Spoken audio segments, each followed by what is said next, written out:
ত্রয়োদশ জাতীয় সংসদ নির্বাচনে বিএনপির জয়ের পর প্রথম সংবাদ সম্মেলনে বাংলাদেশের প্রধানমন্ত্রী তারেক রহমানকে এক বিদেশি সাংবাদিক প্রশ্ন করেছিলেন, বাংলাদেশে এখনো অনেক মানুষ আওয়ামী লীগের সমর্থক, তাদের সঙ্গে রিকনসিলিয়েশন কিভাবে হবে? তারেক রহমানের উত্তর ছিল, আইনের শাসন নিশ্চিত করার মাধ্যমে। কিন্তু তারেক রহমানের প্রধানমন্ত্রীত্বের 1 মাসের মধ্যে দেখা মিলে সেই আইনের শাসনের নমুনা, যেটির নাম শোন অ্যারেস্ট বা গ্রেফতার দেখানো। আর এর জন্য হাতিয়ার হিসেবে ব্যবহার করা হচ্ছে বিশেষ ক্ষমতা আইন এবং সন্ত্রাস বিরোধী আইনের মতো কিছু নিবর্তনমূলক আইন। বিবিসি বাংলা খবরে বলা হচ্ছে, এসব মামলা আর শোন অ্যারেস্ট থেকে মুক্তি মিলছে না স্কুলগামী শিক্ষার্থীদেরও। বিএনপি সরকার গত 3 মাসে এই শোন অ্যারেস্ট এখন বিরাট বাণিজ্যের রূপ নিয়েছে। বিশেষ করে জুলাই আন্দোলনে সারা দেশে সহিংসতার ঘটনায় করা মামলাগুলোয় ঢালাওভাবে আসামি করার অভিযোগ আছে। এসব মামলায় আদালত থেকে জামিন পাওয়ার পরও কারা মুক্তি মিলছে না অনেক আসামির।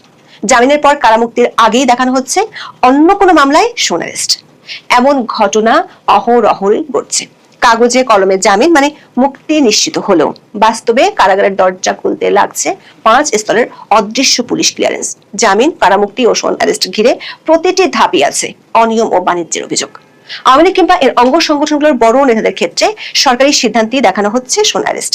আর দলটির মাঝারি ও তৃণমূল নেতাদের জামিন হলে 5 স্তরে, টাকা না দিলে কপালে জুটছে নতুন মামলায় শোন অ্যারেস্টের ঝক্কি। বিস্তারিত জানতে চলুন যাওয়া যাক বিশ্লেষণ।